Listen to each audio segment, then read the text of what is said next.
Mahanga BJP पक्षर विशाल तिरंगा शोभायात्रा सारा देश में प्रधानमंत्री निर्देश में पालन होउछि तिरंगा शोभायात्रा। चलित वर्ष ओडिशा सरकार पक्षर तिरंगा शोभायात्रा पालन कर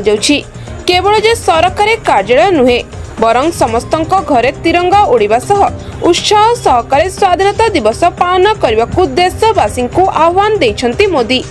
महांगा निर्वाचन मंडली रे आज बीजेपी नेता सुमन खड़े नेतृत्व में महांगा तिरंगा शोभायात्रा संयोजक विकास स्वाई प्रत्येक तत्वावधान में हजार हजार संख्यार मोटरसाइकेल कुआंपाल छकरू बाहरी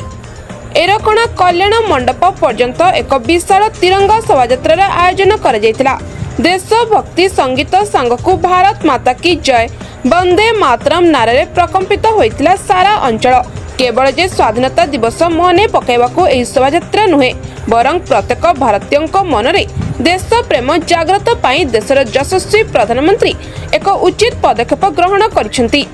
विशिष्ट अतिथि सालेपुर सांगठनिक प्रभारी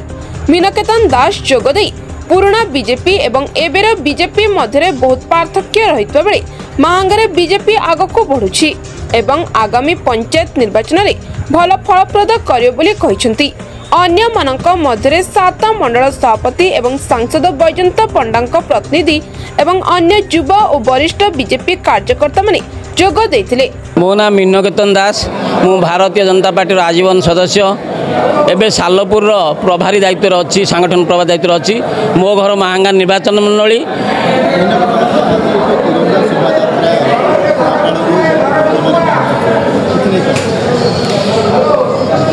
माननीय प्रधानमंत्री आमर यशस्वी प्रधानमंत्री नरेंद्र मोदी के निर्देश क्रमे घर घर तिरंगा एवं ये तिरंगा शोभायात्रा निर्देश अच्छी। ये कार्यक्रम भारतीय जनता पार्टी महांगा तरफ ये कार्यक्रम आज है महांगा निर्वाचन है। गोटे अनुभव कली महांगार जनसाधारण मैंने आम जो लक्ष्य जाऊँ जे लोक घर घर तिरंगा कर लोक मानक बुझेबू और लोक मैंने सचेतन हे और ये किसी सचेतन अच्छे बहुत अनुभव कली कारण बहुत साधारण युवक मैंने आम रैली में जोगदे गाँव में आम जो फेरी रूट्रे आसिलु बहुत लोक संबर्धित कले आम खुशी लगिला। ये कार्यक्रम समस्ते सचेतनता जो आम कार्यक्रम करूँ समस्ते अनुभव करूँ। यह हूँ भारतीय जनता पार्टी लक्ष्य एवं आम प्रधानमंत्री लक्ष्य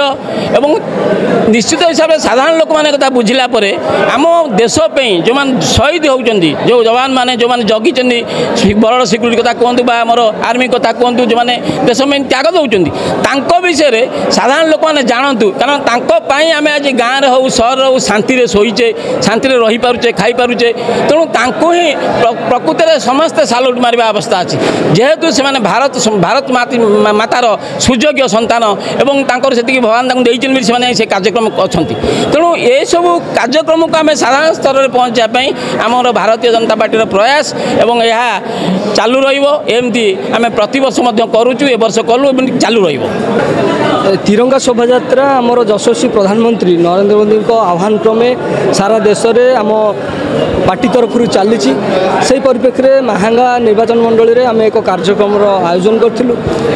प्रत्येक जनसाधारण भितर कोभली भाव देशभक्तिर भावना जागृत हम आम संगठन मजबूत हम और महांगार आगामी दिन में भारतीय जनता पार्टी कोभली सफल हम से आम कार्यक्रम को रखाई आपड़ देखिए आमर कार्यकर्ता साधारण लोक समस्ते हजार हजार संख्यार सामिल हो कार्यक्रम को सफल कर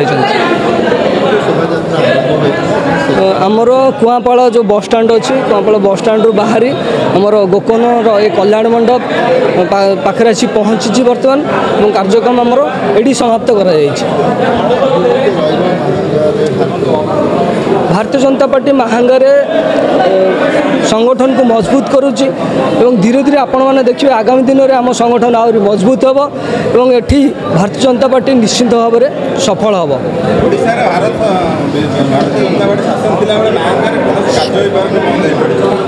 देखु स्थानीय विधायक अपारगता जो आमर ये कार्य हो पारनी एठिकार भस्मासुर विधायक विकास नार विनाश चलती ये लोक मान हैरान करवा लोक मान काम को न करदेवा ब्लॉक अधिकारी मानू धमकेवा एसबू कम ये चली को आम बर्दाश्त करूँ ना। आगामी दिन में मोहन माझीकर जो सुशासन चली से सुशासन जहाँ सब योजना रही से योजना को कौभली भाव में लोक पाखे पहुँचब से आम कार्यकर्ता मैंने तत्पर अच्छा से आमर निर्देश अच्छी घरे घरे पहुँची से योजना को लोक पाखे पहुँचेबे। निश्चिंत भाव में आप देखुए आम पूरा प्रस्तुत अच्छु जिते भी जहाँ भी आह्वान आसो से आह्वान को स्वीकार करूँ और भारतीय जनता पार्टी को ये सफल करूँ। Bureau report Satej Odisha.